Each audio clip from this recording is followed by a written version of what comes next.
ချက်ကအစာမစားခြင်းပဲမှိုင်းနေတာဆိုရင်တော့များသောအားဖြင့်အေးမိတယ်လို့ပဲတတ်မှတ်ရမှာပဲတချို့အနံ့ကြောက်လည်းဖြစ်တာပဲအနံ့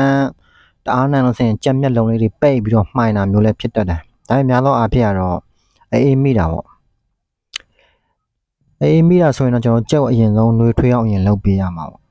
နှွေးထွေးအောင်အရင်လုပ်ပေးမယ်ကြက်ချီတန့်ရှင်းရေးလုပ်မယ်ကြက်အေးလို့ဆိုရင်တော့အရင်ဆုံးနှွေးထွေးအောင်လုပ်ပေးရမှာပေါ့ပြီးမှကျွန်တော်ဆေးတိုက်ရမှာပေါ့ဆေးကသူကဘယ်နဲ့ရတာလဲတီးမှအဆင်ပြေမှာကျွန်တော်ကြက်ငဲ့ဆိုရင်တော့ဒီ myfablock တိုက်ကြက်နှွေးထွေးအောင်ထားပေး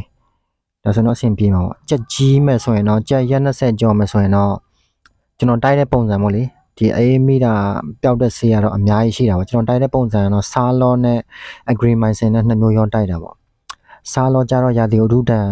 ဟိုခံနဲ့ဆေးပေါ့ agrimycin ကြတော့ကျွန်တော်အချွဲဆေးပေါ့အဲ့ဒါနှစ်မျိုးရောတိုက်တယ်သူကအေးမိတယ်ဆိုရင်အေးမိတယ်အနံ့နဲ့ဆိုလို့ရှိရင်အနောက်ကချွဲရပါလာတယ်ဒါကြောင့်မလို့ကျွန်တော်တို့က agrimycin နဲ့ဆာလောနဲ့ရောတိုက်တာပေါ့ကြက်ငယ်တယ်ဆိုရင်တော့အရင်ဆုံးလောက်ရမှာတော့သူကိုနှွေးထွေးအောင်အရင်ဆုံးလုပ်ပေးရမှာပေါ့ပြီးတော့မှဆေးတိုက်ပေါ့ myfablock အဲ့ဒါတိုက်ရမှာပေါ့အဓိကကြက်ငယ်ဘွားမှာပဲအေးမိတာများပါတယ်ကြက်ငယ်ဘွားမှာအေးမိတာများတယ်ဆိုရင်တော့ကျွန်တော်ပြောသလိုမျိုးပဲကြက်ကိုအနှွေးထွက်တိုးပေးပေါ့အောက်ကဖွဲခင်းကညစ်ပတ်နေလားလဲပေးကြက်ကလေးအခန်းတွဲမှာအနံ့သက်ကောင်းလားမကောင်းလားအဲ့ဒါမျိုးပေါ့ကြက်ကလေးအေးမိလားမမိလားသိချင်ကြက်ချီတော့ချီဘွားကိုကင်ကြည့်လိုက်အေးနေလို့ဆိုရင်ဒါသူအေးမိတာပဲ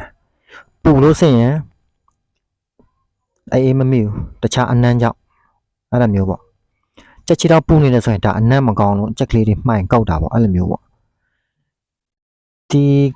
အဲ့ဒီအစာမစားခြင်းပဲမှိုင်နေတဲ့ကောင်တွေဆိုလို့ဆိုရင်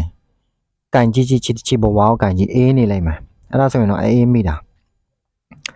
အကယ်၍အေးမမိဘူးဆိုရင်အနံ့ကြောင့်မှိုင်ကောက်တာအဲ့နှစ်မျိုးတော့ရှိတာပေါ့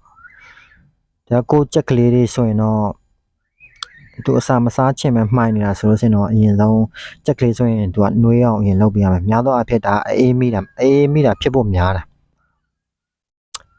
ဒါဆိုတော့အေးမိတာပျောက်တဲ့စိတ်တိုက်ရမှာပေါ့ဒါတော့ကိုယ့်ရဲ့နီးစက်ရာဆိုင်တွေမှာမေးကြည့်ပေါ့အဲ့လိုမျိုးမေးပြီးတော့မှဝယ်တာတော့ပိုကောင်းတာပေါ့နောက်တစ်ခုကတော့အနံ့သက်ကောင်းအောင်လုပ်ပေးပေါ့အဲ့ဒါဆိုရင်တော့ပြန်ပြီးတော့အစာစားပြန်ကောင်းသွားလိမ့်မယ်အဓိကကအစာမစားခြင်းမှမှိုင်နေတာတော့အေးမိတာပါဒါကတော့အဖြစ်များဆုံး90%နော်